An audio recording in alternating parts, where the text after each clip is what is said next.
माता की इतना जोश और खरोश वाला कार्यक्रम अभी हम देख रहे हैं। प्रस्तुति कितनी जोरदार प्रस्तुतियां हुई। सब राष्ट्रीयता से वो तो महाराणा प्रताप जी को हमने याद करा, शिवाजी जी को करा, महारानी लक्ष्मीबाई को याद किया, हमने ऑपरेशन सिंदूर को याद किया और उसके बाद भारत माता की जय की चलेगी नहीं भाई। आप सब भारत के भाग विधाता बैठे और इसकी ध्यान रखें, जब भी भारत माता की जय का नारा लगे तो दोनों हाथों की मुट्ठी बांध कर एकदम जोरदार नारा लगाना चाहिए कि पूरे पीपल रावा के हर घर तक आवाज जाना चाहिए। क्यों दीजिए सही बात है ना बेटा? बोलिए भारत माता की, भारत माता की, भारत माता की, वंदे वंदे वंदे। अब लगा पीपल रावा बैठे हैं पर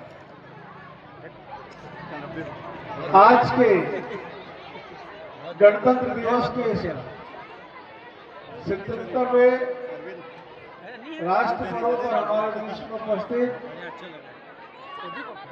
भारतीय जनता पार्टी के हमारे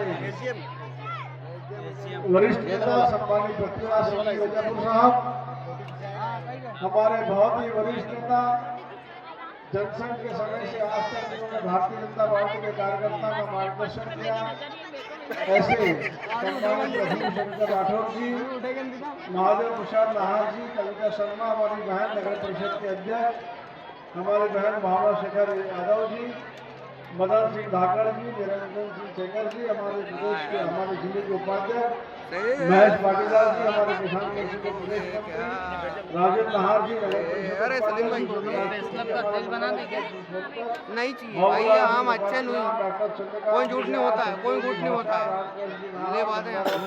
प्रेस क्लब का अध्यक्ष बना दे अपनी वास्ती इसके लायक है, मैं यूं नहीं कह रहा हूँ आपको होना चाहिए क्या बात। हाँ तुम्हें कह, मेरा तो मन है पहली कसम से, तेरी कसम में पहले का वक्त कल भी 2 बार फोन लगा मेरे का नेगेटिव जो दिखता है वो लिखता है, जो दिखता है वो बिकता है, हमें तो दिखता नहीं, जो दिखता है वो बिकता है। क्या दारे कब दिखता है? ऐसा नहीं करते ही नहीं, सही पूछो तो ये कह रहा हूँ, लीगल कह रहा हूँ। दीपक जी, पेपर आता है शेखर यादव जी, आज आया कि बड़ा बबलू हाड़ा जी, राधे जी, बाबूलाल व्यापार खाने गया सभी प्रचार सभी शिक्षक हमारे यहाँ पर उपस्थित पिपलवाड़ा के सम्मानित नागरिक सभी पत्रकार और यहाँ पर उपस्थित मेरे सभी छोटी छोटी बहनें, छोटे छोटे बच्चे, सभी भाइयों का, बुजुर्गों का सत्कार में आज इस गणतंत्र दिवस के 77वें महापर्व की बहुत बहुत बधाई देता हूँ, बहुत बहुत स्वागत करता हूँ। वास्तव में बच्चों में जो प्रस्तुतियां दी हैं, उनकी प्रतिभा को देखकर, उनके हौसले और जज्बों को देखकर, उनके स्कूल के प्राचार्य ने, उनके शिक्षकों ने जिस प्रकार से धर्म, संस्कृति, परंपरा की जो नींव उनके अंदर जुड़ रही है, निश्चित रूप से वो बहुत स्वागत योग्य, बहुत अभिनंदन करे, बहुत बहुत अभिनंदन करता हूँ, बहुत बहुत स्वागत है। इतना अच्छा काम है, इतनी अच्छी प्रस्तुति है, बच्चों के चेहरे पर जो एक आत्मविश्वास दिख रहा है, मैं तो कहता हूँ कि उनके आत्मविश्वास और उनके हौसले के सामने मैं सब कुछ बोलने के लिए आज बोलना गया।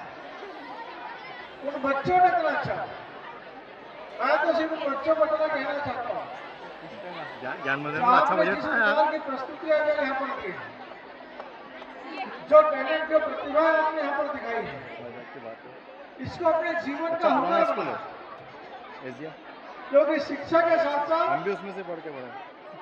हम खेल का क्षेत्र हो, संगीत का क्षेत्र हो, जब तुमने डंडा पकड़ा, मंच के कार्यक्रम हो, डंडा पकड़ा, जो भी प्रतिभा कर रहा है, डंडा का तो काम है, पकड़ने का बिना डंडे से काम होता है क्या?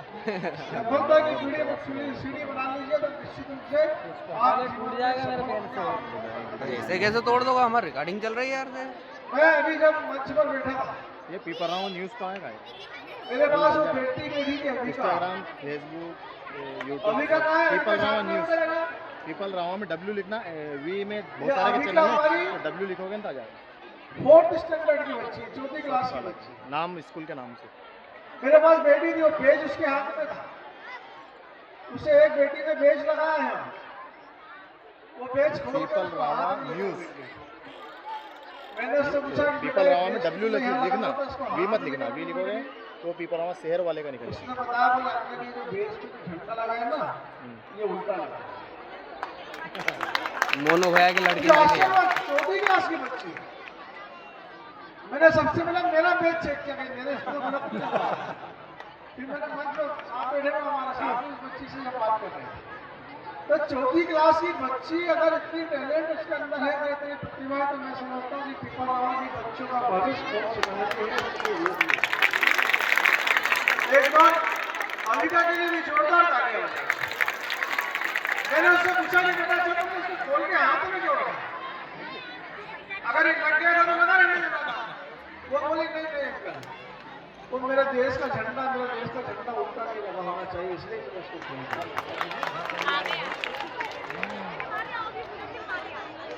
4th क्लास की बच्ची, उसको ले लें।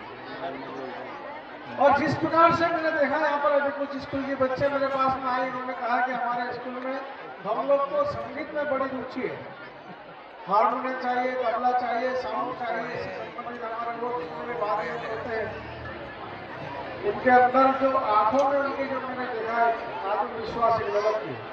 कुछ बच्चे हैं जो खेल में रुचि रखती है, उन्होंने कहा हमारे कबड्डी की मैट की हमको आवश्यकता है, जब कबड्डी खेलते हैं हमारे पास मैट नहीं तो हम खेल नहीं पाते। कुछ बेटे मेरे पास एक शिकायत लेकर भी आए, पलक हायर सेकेंडरी स्कूल की बच्ची थी हमारा पीपल रामा की, बहुत अच्छा प्रदर्शन वो भी कर रही थी, शायद उनकी प्रस्तुति पूरी नहीं हो पाई, वो बच्चियों के आंखों में आंसू थे और इस बात की शिकायत थी कि हमारी प्रस्तुति पूरी क्यों नहीं हो पाई।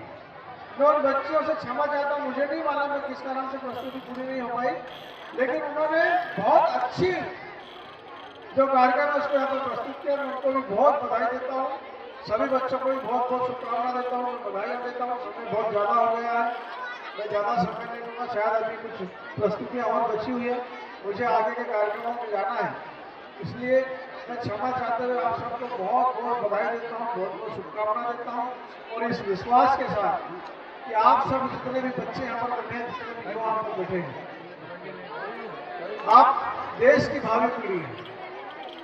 और माननीय प्रधानमंत्री जी ने 2045 में आत्मनिर्भर भारत का जो सपना देखा है, निश्चित रूप से उस सपने को पूरा करने की सीढ़ी आप है। आपके बगैर हम भारत को आत्मनिर्भर बनने का सपना भी नहीं देख सकते, इसलिए आप अपनी प्रतिभा और अपने टैलेंट के साथ में, अपने कर्तव्यों के साथ में पूरी ईमानदारी से काम करें। हम आज गणतंत्र दिवस मना रहे हैं।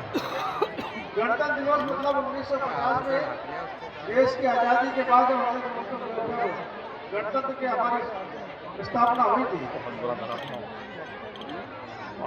तब हमारे देश का संविधान लागू हुआ, और जो संविधान से देश चलता है, उस संविधान ने हमें हमारे मौलिक कर्तव्य और मौलिक अधिकार दोनों सिखाया। मैं आप सब बच्चों को सिर्फ इतना कहना चाहता हूँ, मौलिक अधिकार तो हमारा अधिकार है ही, लेकिन राष्ट्र के प्रति हमारे मौलिक कर्तव्य बहुत जरूरी है। अभी भी चुप नहीं बैठ रहा, और इसलिए आप सब बच्चे अपने कर्तव्यों का भी पूर्ण रूप से पालन करेंगे, मेरे को इस बात का विश्वास है। आप सब बच्चों से सिर्फ एक ही बात कहना चाहता हूँ कि जीवन में जब भी कोई अवसर मिले, उस अवसरों में कभी भी मुश्किलों को ना ढूंढिए। कहते हैं ना, अवसरों में मुश्किलों को ना ढूंढिए, अवसर हाथ से निकलते चले जाए। मुश्किलों में अवसर को ढूंढो तो अवसर पे खुद बनते चले जाए। आपको जीवन में जब भी कोई अवसर मिले, उसमें कभी कठिनाई मत देखना, परेशानी मत देखना, कैसे कर पाऊंगा या नहीं कर पाऊंगा। बहुत दूर स्कूल है, कॉलेज है, मेरी नौकरी लगी है, बहुत दूर है, मेरा जो संस्थान है वहाँ कैसे जा पाऊंगा। अगर इस प्रकार की मुश्किलें आपने तलाशी तो निश्चित रूप से जो अवसर है वो आपके हाथ से निकल सकते हैं, लेकिन मुश्किलों में भी अगर आप